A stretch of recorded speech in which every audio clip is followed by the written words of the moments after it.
The luxurious furniture and home interior, like carpenter work, wall-drop, bed, kitchen, TV unit, POP, PVC ceiling, all type work available.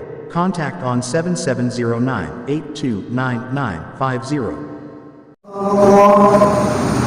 لقد جاءت رسل ربنا بالحق محمد الذي قال علي في درجاتي وفاطمة في تطهيراتي وحسن في صفاتي وشهيدا في تجلياتي وزين العابدين بعباداتي وغافرا في العلم الأولين والآخرين بمعلوماتي وصادقا في أقوالي وكاظما إلى جميع أحوالي متمكنا إلى مكان الرضا جوادا كفه عند العطاء هاديا مع سبيل النجاة عسكريا مع الغيظان مهديا إلى طريق اليقين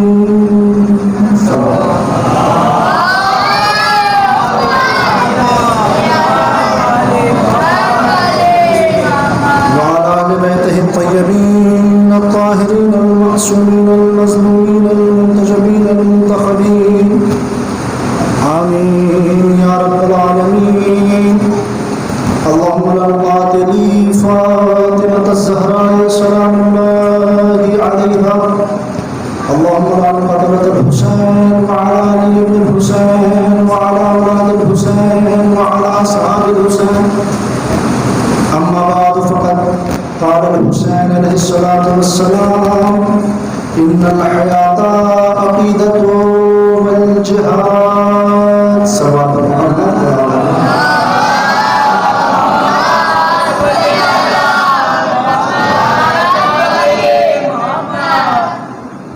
عزیزان ایمان، برادران عزیز، بزرگان محترم،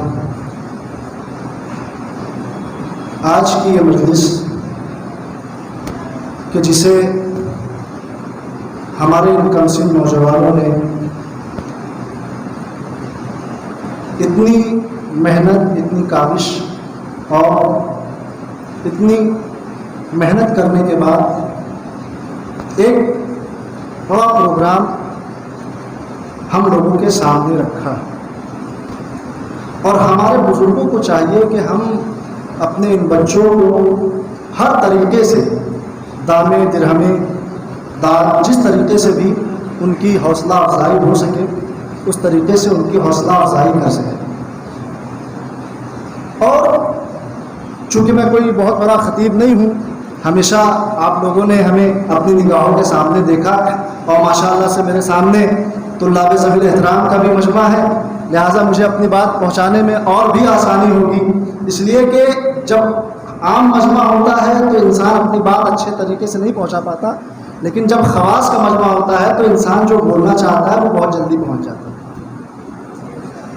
عزیزان ایمان، میں بلا تمہید آپ کی خدمت میں عرض کروں کہ میں نے اس وقت کی گفتگو کے لیے سرکار سید الشہداء کے ان فقروں کا آپ کے سامنے تلاوت کیا ہے کہ جس میں سرکار سید الشہداء ارشاد فرما رہے ہیں ان الحیات عقیدت والجہاد، بے شک زندگی عقیدے اور جہاد کا نام ہے. عزیزان ایمان، امام حسین علیہ السلام یہ جو ارشاد فرما رہے ہیں ان الحیات عقیدت والجہاد، کہ بے شک زندگی عقیدے اور جہاد کا نام ہے. عزیزان ایمان، ہم نے اب تک کے مقصد حیات کو کیا سمجھا تھا؟ ہم نے زندگی کا مقصد کیا سمجھا تھا؟ اب تک ہم نے زندگی کا مقصد صرف اور صرف یہ سمجھا تھا کہ آنکھوں کا دیکھنا زندگی ہے، زبان کا بولنا زندگی ہے، لہو کا رگوں میں دوڑنا زندگی ہے، چلنا پھرنا زندگی ہے. لیکن نہیں، جن کے صدقے میں زندگی کو زندگی نصیب ہوئی، جب انہوں نے زندگی کا مفہوم، حیات کا مفہوم بتایا تو براہ راست ارشاد فرمایا ان الحیات عقیدۃ و جہاد، بے شک زندگی عقیدے اور جہاد کا نام ہے۔ لیکن میرے عزیزو، آپ پہچانیں، میں اپنے چھوٹے بچوں کے لیے کہ جو آگے چل کے انشاءاللہ اس قوم کے لیے ایک بہترین رہبر اور ایک بہترین قائد کی صورت میں آئیں گے، کہ امام حسین فرما رہے ہیں ان الحیات عقیدۃ والجہاد، بے شک زندگی عقیدے اور جہاد کا نام ہے۔ لیکن ہمیں پہچاننا یہ ہے سب سے پہلے کہ جہاد کہتے کسے ہیں۔ بھائی ہماری شریعت میں بہت سارے جہاد ہیں، جیسے جہاد باللسان ہے۔ یہ جہاد باللسان کیا ہوتا ہے؟ کہ جہاد باللسان وہ جہاد ہوتا ہے کہ جو ہمارے علماء، ہمارے خطباء تقریر کرتے ہیں اور دین اسلام کو لوگوں تک پہنچاتے ہیں، یہ جہاد باللسان کے زمرے میں آتا ہے۔ اور کیا ہے کہ ایک جہاد بالقلم ہے، کہ اسے کہ جہاد بالقلم کسے کہتے ہیں؟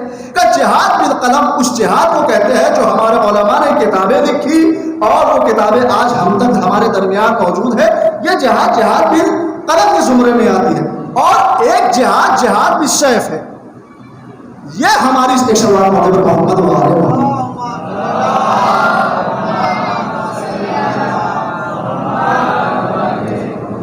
یہ جہاد بالسیف ہے۔ کہ جہاد بالسیف کیا ہے؟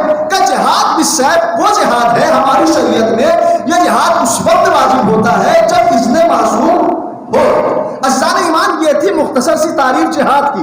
اب عقیدہ کیا ہے؟ اللہ ایک ہے، یہ عقیدہ، اس کے نبی برحق ہے، یہ عقیدہ، اس کے نبی معصوم ہوتے ہیں، یہ عقیدہ، انہوں نے آدم کو توبہ سکھائی، یہ عقیدہ، انہوں نے نوح کی کشتی کو کنارے پر پہنچایا، یہ عقیدہ، آنسو ذریعہ نجات ہے، یہ عقیدہ، محبت اہل بیت و حسد حیات ہے، یہ عقیدہ، شہزادی زہرا ملکہ شفاعت ہے، یہ عقیدہ۔ عزیزان ایمان، اب مطلب کیا ہے؟ اللہ ایک ہے، یہ عقیدہ، وہ وحدہ لا شریک ہے، یہ عقیدہ، شہزادی زہرا ملکہ شفاعت ہے، یہ عقیدہ۔ عزیزان ایمان، عقیدہ یہ ہے۔ اب زندگی کیا ہے؟ کہ زندگی کا مطلب کیا ہے؟ زندگی کا مفہوم کیا ہے؟ زندگی کا مطلب یہ ہے، اگر کوئی اہل بیت کے خلاف بولے جواب ہم دے، یہ ہے زندگی۔ بہت توجہ، اگر کوئی اہل بیت کے خلاف بولے جواب ہم دے، یہ ہے زندگی۔ عزیزان ایمان، یاد رکھیے گا، اہل بیت کے معاملات میں خاموش ہونا یہ محتاط ہونے کی دلیل نہیں ہے، بلکہ مردہ ہونے کی دلیل ہے۔ ایک صلوات پڑھ دے پر محمد وآل محمد۔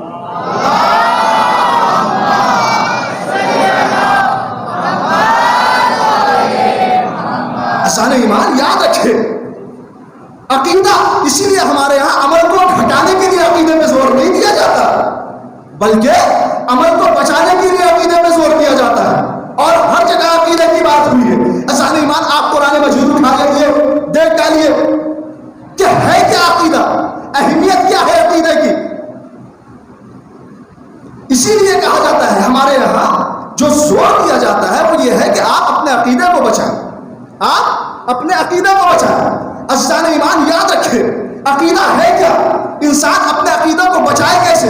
اسی لیے قرآن نے جگہ جگہ ہمیں واقعات سنائے، قرآن نے ہمیں جگہ جہاں قصے سنائے۔ جہاں پہ قرآن مجید نے اتنے سارے قصے سنائے، وہیں پر قرآن مجید نے ایک قصہ سنایا۔ کس کا قصہ سنایا؟ کہ شداد کا قصہ سنایا۔ شداد کا قصہ کیا تھا؟ کہ شداد کا قصہ یہ تھا کہ اس نے اپنی محنت سے جنت بنائی، ایسی ویسی جنت نہیں بنائی، بلکہ ایسی جنت بنائی کہ مالک جنت کو شداد کی بنائی ہوئی جنت پسند آئی، اور قرآن مجید میں شداد کی بنائی ہوئی جنت کا تذکرہ ہوا، توصیف ہوئی، تمجید ہوئی، تعریف ہوئی۔ قرآن مجید میں تذکرہ ملتا ہے، قرآن مجید میں موجود ہے۔ لیکن عزیزان ایمان، جب جنت شداد نے بنائی اور جنت بنانے کے بعد جیسے ہی جنت کے دروازے پر پہنچا، فنزل ملک الموت نازل ہوئے، روح قبض کر لی گئی۔ عزیزان ایمان، مطلب کیا تھا؟ اس نے اپنے عمل سے جنت بنائی تھی۔ بہت توجہ، اس نے اپنے عمل سے جنت بنائی تھی، عقیدے اس کا اچھا عقیدہ نہ تھا، عمل سے جنت بنائی تھی۔ جیسے ہی اس نے عمل سے جنت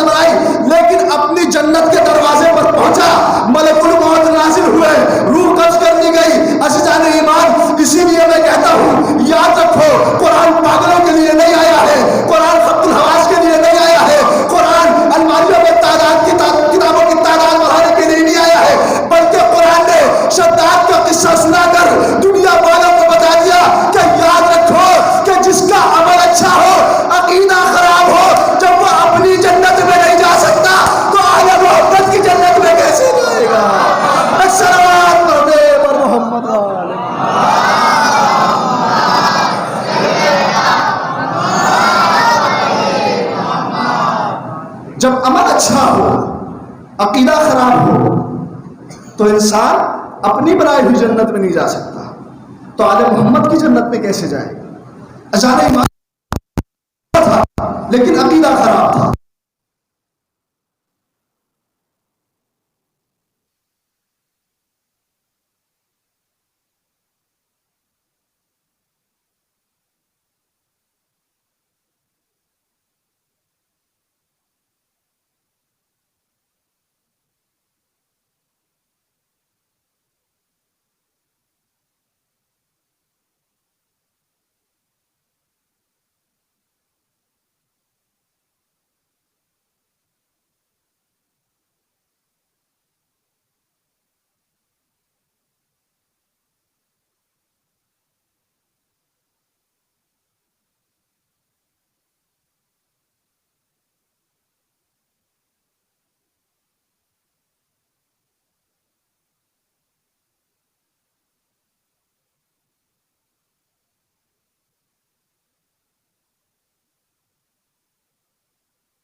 اس کی انگلیاں واپس آ گئی، انگلیوں کا واپس آنا تھا، چینی گولیاں شروع ہو گئی۔ اب یہ کیا ہو گیا؟ ہاتھ کاٹنا تھا تو دوبارہ دیا کیوں کاٹنا تھا؟ دیا کیوں؟ کس کی بارگاہ میں کھڑے تھے؟ کل ایمان کی بارگاہ میں کھڑے تھے۔ ایک مرتبہ غالب ابن غالب ابی طالب کا لال کھڑا ہوا، ایک مرتبہ کہتا یاد رکھو اے مسلمانوں، اے دنیا والوں، میں نے اس کی انگلیاں کاٹی تھی، اس کے جرم کی سزا میں انگلیاں عطا کی ہے محبت کی جزا میں۔ ایک صلوات محمد پر محمد وآلہ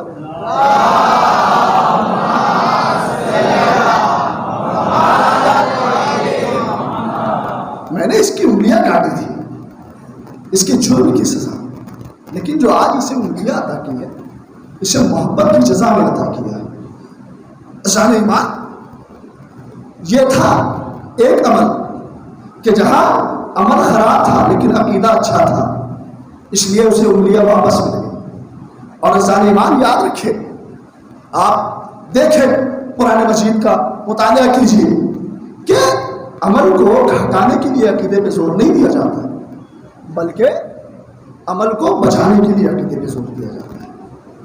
انسان ایمان، آپ کتاب اٹھائیے، کتابوں کا مطالعہ کیجیے، دیکھیے کہ پروردگار وہ ہے کہ جس نے جنت کو بھی بنایا ہے اور جس نے جہنم کو بھی خلق کیا ہے۔ لیکن میرے عزیزو، میں تو یہ کہتا ہوں کہ پروردگار نے جنت کو تو خلق کیا لیکن جہنم کو خلق نہیں کیا۔ آپ کہیں گے مولانا یہ کیا پڑھ رہے ہو، دماغ ہوش میں ہے، یہ کیسے ہو سکتا ہے کہ اللہ جہنم کو خلق کرنے والا ہے، آپ خلاف قرآن پڑھ رہے ہیں؟ میں نے کہا نہیں، آپ کوئی کتاب اٹھائیے، دکھائیے، کوئی روایت دکھائیے کہ جس میں کہیں لکھا ہو کہ اگر ساری دنیا نماز پڑھنے لگتی تو اللہ جہنم خلق نہ کرتا، ساری دنیا روزہ رکھنے لگتی اللہ جہنم خلق نہ کرتا، ساری دنیا نمازیں ادا کرنے لگتی اللہ جہنم خلق نہ کرتا، ساری دنیا زکات ادا کرنے لگتی اللہ جہنم خلق نہ کرتا، ساری دنیا خمس ادا کرنے لگتی اللہ جہنم خلق نہ کرتا۔ انسان ایمان، مجھے کوئی ایسی روایت نہیں ملی کہ جہاں پہ کہیں بھی یہ ملا ہو کہ ساری دنیا نمازی ہو جاتی، روزے دار ہو جاتی، حج ادا کرتی، خمس نکالتی، اللہ جہنم خلق نہ کرتا۔ پر ایک روایت ملی مناقب ابی طالب میں، جس میں رسول اسلام نے ارشاد فرمایا کہ اگر ساری دنیا شہدائے علی ہو جاتی، ساری دنیا عاشق علی ہو جاتی تو اللہ جہنم خلق نہ کرتا۔ اس کا مطلب یہ ہے کہ جہنم بد عملوں کی وجہ سے نہیں، بد عقیدوں کی وجہ سے بنی ہے۔ ایک صلوات پڑھتے پر محمد وآلہ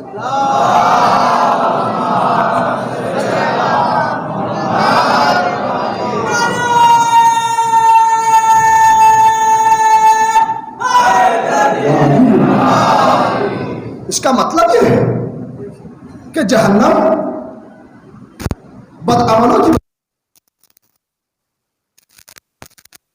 عزیزوں یاد رکھیے کہ ہمارے یہاں عقیدے کی بڑی اہمیت ہے۔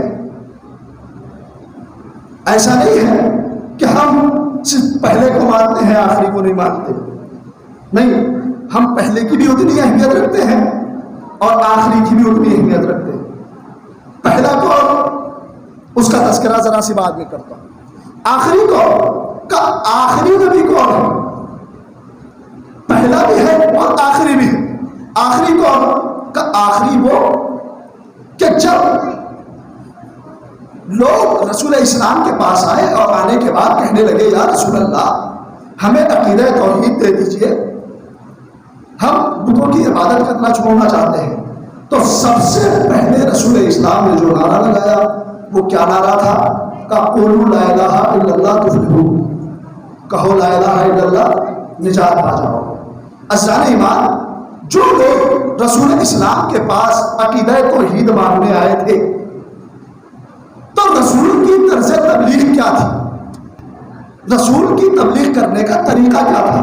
کہ رسول کے تبلیغ کرنے کا طریقہ یہ تھا کہ جب وہ کچے عقیدے والے رسول اسلام کے پاس عقیدہ مانگنے آئے تو جو بیمار تھے رسول اسلام نے انہیں دعا دی، جو بے گھر تھے رسول اسلام نے انہیں گھر دیا، جو بے ردا تھے رسول اسلام نے انہیں ردا دی۔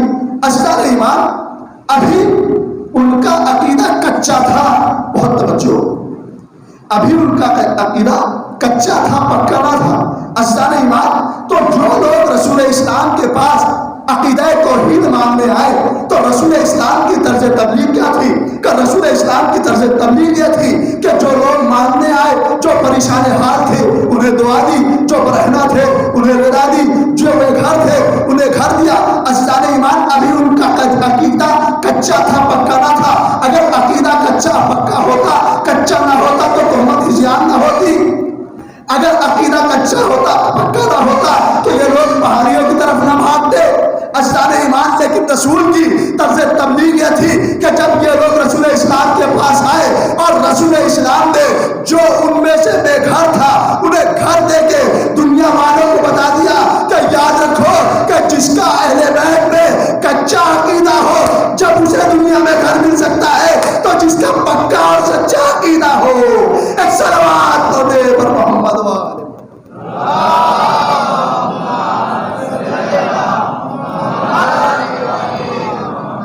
اذان ایمان پہچانے. یہ تھی آخری کی کا عقیدہ اور آخری کا عمل. پہلے کا عمل کیا ہے دنیا جانتی کا. پہلے حضرت آدم علیہ السلام. کون ہے آدم؟ کا آدم وہ ہے کہ جب پروردگار عالم نے آدم کا پتلا تیار کیا اور جب پتلا تیار کر دیا تو کیا کہا؟ اے فرشتوں، جب میں اس پتلے کو تیار کر دوں تو تم سب کے سب سجدے میں چلے جانا. نہ گیا تو کون؟ نہ گیا تو بس اور بس فقط اور فقط کون سجدے میں؟ کا ابلیس. کیوں نہ گیا؟ کا اس لیے نہ گیا اس نے ایک بات کہی. کیا بات کہی؟ کہ پروردگار عالم تو نے مجھے آگ سے خلق کیا ہے اور آدم کو مٹی سے خلق کیا ہے. ایک نئی بات آپ کی خدمت میں عرض کرنا چاہتا ہوں. کیا کہا اس نے؟ پروردگار تو نے مجھے آگ سے خلق کیا، آدم کو مٹی سے خلق کیا. لیکن میرے عزیزو یہ بتائیے کہ انسان کا وجود کتنی چیزوں سے بنتا ہے؟ عناصر اربع سے، 4 چیزوں سے. کون کون سی؟ آگ، پانی، مٹی، ہوا. پروردگار نے کہا دیکھو جب میں پتلے کو تیار کر دوں اور جب حکم دوں تم سب کے سب سجدے میں چلے جانا. سارے فرشتے سجدے میں چلے گئے. نہ گیا تو کون؟ شیطان.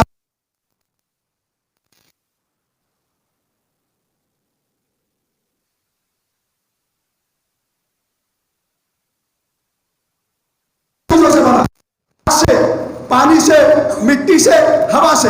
لیکن اذان ایمان شیطان نے انکار کس چیز کا کیا؟ شیطان نے انکار کیا مٹی کا. لفظوں کو بدلو. شیطان نے انکار کیا تراب کا. شیطان نے انکار کیا تراب کا. اب جیسے ہی تراب کا انکار کرنا تھا پروردگار نے اپنی صورت بدلی. بدلنے کے بعد لہجے میں بدلا. بدلنے کے بعد کہتا ہے فخرج منہا، نکل جا میری بارگاہ سے، تو قیامت تک لعنتی ہے. عزیزان ایمان شیطان نے جیسے ہی تراب کا انکار کیا پروردگار نے کہا نکل جا میری بارگاہ سے، تو قیامت تک لعنتی ہے. اے دنیا والو، ارے آؤ دیکھو جب تراب کا دشمن اتنا لعنتی ہے ابو تراب کا دشمن کتنا لعنتی. ایک سوال بابو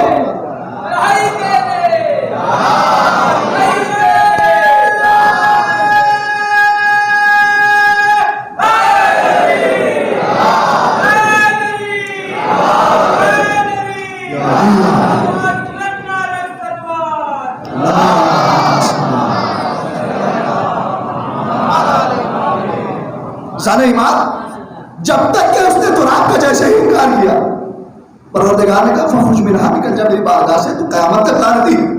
اذان ایمان ہوا کیا؟ یہ تھے آدم. آدم کا پہلا عمل اللہ نے کہا دیکھو اب تم جنت میں جہاں رہنا چاہتے ہو وہاں رہو. جہاں رہنا چاہتے ہو وہاں رہو. لیکن ایک گوشہ دکھا دیا کہ دیکھو سب جگہ جانا، جو چاہے سو کرو، کوئی روک ٹوک نہیں ہے. بس وہ جو درخت دیکھ رہے ہو، وہ پھل دیکھ رہے ہو، وہ نہ کھانا. کیا؟ وہ نہ کھانا. عزیزان ایمان لیکن کرنا کیا تھا؟ جناب آدم اس درخت کے پھل کے پاس گئے اور جناب آدم نے اس درخت کے پھل کو کھا لیا. اور جیسے ہی کھایا ایک مرتبہ بارگاہ ہستی میں ہاتھوں کو جوڑا. جوڑنے کے بعد کہا پروردگار ہم سے ترک اولا ہو گیا. پروردگار ہم سے ترک اولا ہو گیا.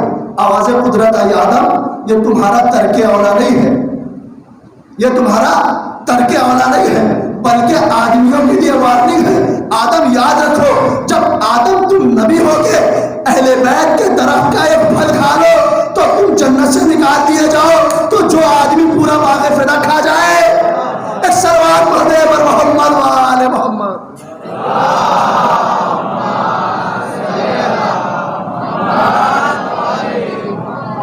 جانے ایمان پہچانے جناب آدم کو اللہ نے جیسے ہی پھل کھایا, پھل کھانے کا نتیجہ یہ ملا کہ اللہ نے کہا کہ آدم اب ایسا ہے کہ قیام جنت, طعام جنت, لباس جنت واپس کرو. اب جناب آدم تھے, سب کچھ واپس کر کے زمین پہ آ گئے. میں کہوں گا اے پروردگار مجھے تیری یہ ادا پسند اور سمجھ میں آئی. کا کیا بات, کب تو قرآن میں کہہ رہا ہے لن تجد لسنت اللہ تبدیلا, اللہ کی سنت تو تبدیل نہیں ہوتی. کا کیا مطلب کہ جب جنت سے آدم کو نکالا تو ساری چیز آدم سے چھین لی. کہا کیا کہ یہ لباس جنت ہے, جنت میں پہنے جائیں گے. نہیں, توجہ نہیں ہے آپ کی. یہ لباس جنت ہے, جنت میں پہنے جائیں گے, یہ جنت کے طعام و قیام ہے, جنت میں کیے جائیں گے. لیکن پروردگار تیری سنت تبدیل کیسے ہو گئی؟ بھائی ادھر حسنین نے کہا اماں ہمیں کپڑے چاہیے, لباس کہاں سے آئے؟ جنت سے آئے. عزیزان ایمان, عجب نہیں, پروردگار بھی بتانا چاہ رہا ہوں کہ یاد رکھو جنت کچھ اور نہیں ہے, جہاں حسنین ہے وہی جنت ہے. ایک صلوات پڑھتے پر محمد وآل محمد.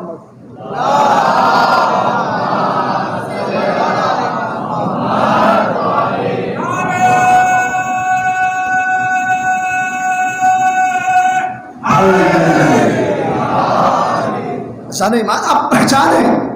اسی لیے ہمارے یہاں عمل کو گھٹانے کے لیے عقیدے پہ زور نہیں دیا جاتا, بلکہ عمل کو بچانے کے لیے عقیدے پہ زور دیا جاتا ہے. عقیدہ ہے کیا؟ آپ آئیے نمازوں میں دیکھ لیجیے, پہچانیے. میں اپنے بچوں کے لیے یہ بات عرض کر رہا ہوں, عقیدہ ہے کیا؟ آپ ادھر ادھر مت ڈھونڈیے عقیدہ کیا ہے. نماز ہے کیا چیز؟ نماز ہے عمل, اور نماز عمل ہے. تو جب نماز شروع کی جاتی ہے تو بلایا کیسے جاتا ہے؟ اذان دے کے بلایا جاتا ہے, نہیں بلایا جاتا. کہاں؟ اب اذان آپ شروع کیجئے, دیکھیے عمل کیا ہے, عقیدہ کیا ہے, بہت توجہ. اذان شروع ہوئی, اذان ہے نماز کا بلاوا. جیسے ہی اذان ہوتی ہے لوگ اپنے اپنے گھروں سے نکل کر امام بارگاہوں تک آ جاتے ہیں. لیکن اب یہ قسمت کا رونا ہے کہ اذان ہوتی ہے, لوگ گھروں سے نہ نکلیں اور مسجد تک نہ آئے, یہ ان کا اپنا مقدر ہے. لیکن اذان ہے نماز کا بلاوا, آپ پہچانے عقیدہ ہے کیا؟ اذان ہے نماز کا بلاوا. اب اذان شروع ہو رہی ہے, کہاں سے شروع ہو رہی ہے؟ بلایا جا رہا ہے عمل کے لیے, لیکن عمل کے نام سے نہیں بلایا. بہت توجہ. بلایا کس کے ذریعے سے؟ آپ اذان شروع کیجئے. اذان شروع ہوئی, کیسے شروع ہوئی؟ کہ اللہ اکبر 4 مرتبہ. بہت توجہ. اللہ اکبر 4 مرتبہ. اب بتائیے یہ اللہ اکبر جو ہم کہہ رہے ہیں اذان میں, یہ عمل ہے یا عقیدہ ہے؟ یہ عمل ہے یا عقیدہ ہے؟ عمل ہے یا عقیدہ؟ تو سب کہیں گے کہ ہمارا اللہ پر عقیدہ ہے کہ وہ کائنات میں سب سے بڑا ہے. ٹھیک. اس کے بعد اور بڑھیا آگے کیا ہوا؟ اللہ اکبر کے بعد اشہد ان لا الہ الا اللہ 2 مرتبہ, یہ بھی عقیدہ. اشہد ان محمد رسول اللہ 2 مرتبہ, یہ بھی عقیدہ. اشہد ان علی ولی اللہ و مسیح رسول اللہ و خلیفۃہ بالعباس, یہ بھی عقیدہ. بلایا جا رہا ہے عمل کے لیے. بہت توجہ. میں بہت آہستہ آہستہ آپ کے سامنے عرض کر رہا ہوں, اور کبھی کبھی بات وزنی ہوتی ہے لیکن اس کو آہستہ سے بھی پڑھ کے اچھا کیا جا سکتا ہے. اذان کے لیے بلایا جا رہا ہے عمل کے لیے, لیکن اسٹارٹ کہاں سے ہو رہا ہے؟ عقیدے سے. اللہ اکبر 4 مرتبہ, یہ ہے عقیدہ. اشہد ان لا الہ الا اللہ 2 مرتبہ, یہ ہے عقیدہ. اشہد ان محمد رسول اللہ 2 مرتبہ, یہ ہے عقیدہ. اشہد ان علی ولی اللہ و رسول اللہ و خلیفۃ بالعباس, یہ ہے عقیدہ. اب آئی ہے عمل کی باری. حی علی الصلاۃ, یہ ہے عقیدہ. حی علی الفلاح, یہ ہے عمل. حی علی الصلاۃ, یہ ہے عمل. حی علی الفلاح, یہ ہے عمل. عزیزان ایمان, اس کے بعد پھر 2 مرتبہ اللہ اکبر, یہ ہے عقیدہ. لا الہ الا اللہ, یہ ہے عقیدہ. عزیزان ایمان, بلایا جا رہا ہے عمل کے لیے, لیکن عمل کے نام پہ نہیں, پہلے بھی عقیدہ ہے, آخری بھی عقیدہ ہے. اب آپ آذان کے سارے جملوں کو گن ڈالیے. آذان کے سارے جملے ہوئے کتنے؟ کہ آذان کے سارے جملے ہوئے 20. عزیزان ایمان, آذان کے سارے جملے ہوئے 20. سارے جملوں میں 14 مرتبہ عقیدے کا اعلان, 6 مرتبہ عمل کا اعلان. 14 مرتبہ عقیدے کا اعلان, 6 مرتبہ عمل کا اعلان. عزیزان ایمان, پروردگار بتانا چاہ رہا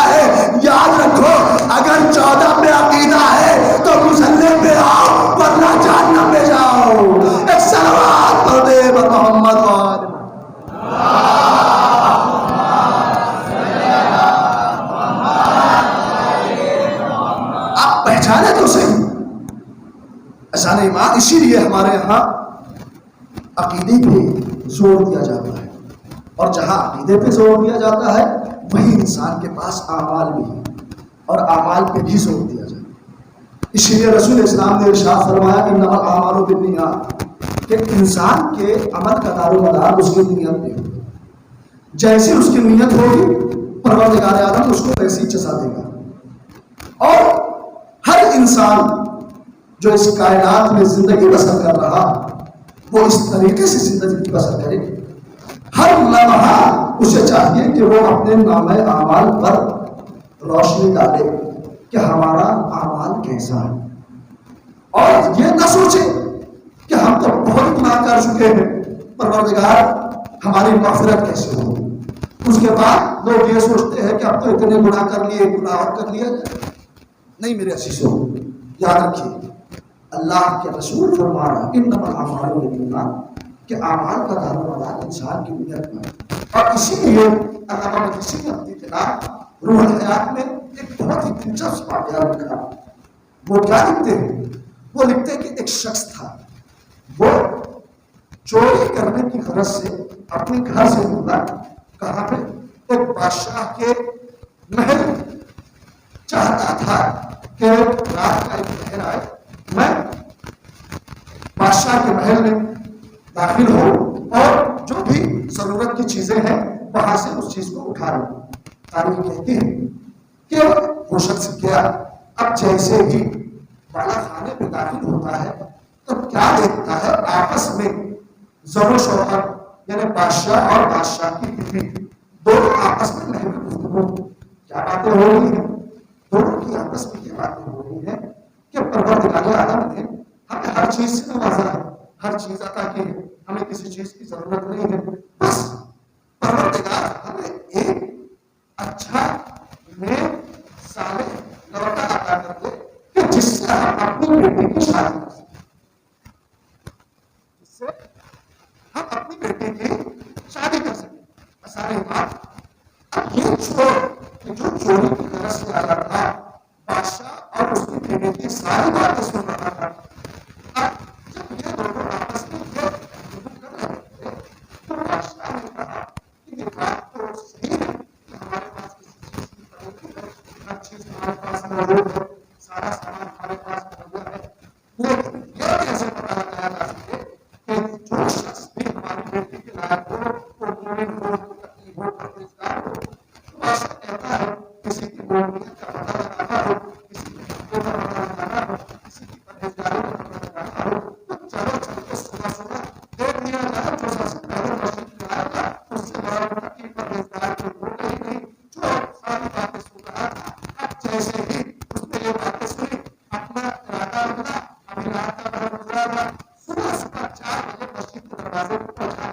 نماز کی نماز لیے جا رہا ہے، سر پکڑ مانگا جا رہا ہے، اتنے میں تلوار جائے آنے کے بعد اسے پکڑ کر تلوار لیے گئے۔ یہ تو سارا رات کا جا رہا تھا، میں اس رات ہو رہا تھا، میں وہ ساری گفتگو سن چکا ہوں۔ جیسے ہی بادشاہ کے فون پیش کیا گیا، بادشاہ نے پوچھا یہ بتا، میں چاہتا ہوں کہ اپنی بیٹی کی شادی اور توجہ اپنی بیٹی کی شادی میں تجھ سے کروں۔ عزیزان ایمان، ایک مرتبہ جیسے ہی بادشاہ نے یہ کہا کہ میں اپنی بیٹی کی شادی تجھ سے کروں، تو کہتا ہے اے بادشاہ سلامت، اگر میں اپنی بیٹی سے کروں تو یہ بتا کہ مجھے دے گا کیا؟ بہت توجہ، یہ بتا کہ تو مجھے عطا کیا کرے گا، تو مجھے دے گا کیا؟ عزیزان ایمان پر اتنا کرنا تھا۔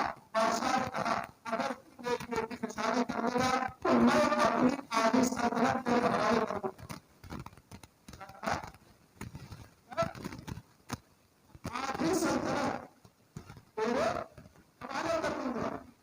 ساری بات جیسے کہ کہا کہ میں اپنی آدھی سلطنت تیرے حوالے کر دوں گا، علامہ مجلسی کہتے ہیں کہ پروردگار عالم نے اس چور کے دماغ میں ایسی چمکداری کہ وہ چور بے ساختہ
جہاں یہ عزادار اپنی نالہن اتارتے ہیں، عزاداروں علماء بیان کرتے ہیں کہ رسول عربی منبر کی داخلی جانب رہتے ہیں، مولا کائنات منبر کی جانب آتے ہیں عزاداروں، لیکن علماء کے جہاں اتنی ساری روایتیں بیان کی، ہر کے مقامات بیان کر دیے، رسول کہاں بیٹھتے ہیں، علی کہاں بیٹھتے ہیں، سید سجاد عابد بیمار کہاں بیٹھتا ہے، لیکن عزاداروں میں نے آج تک نہ سنا کہ کسی علماء نے یہ بیان کیا ہو، کسی ذاکر نے یہ بیان کیا ہو، کسی خطیب نے یہ بیان کیا ہو کہ وہ ٹوٹی ہوئی پسلیوں والی ماں ارے کہاں بیٹھتی ہے۔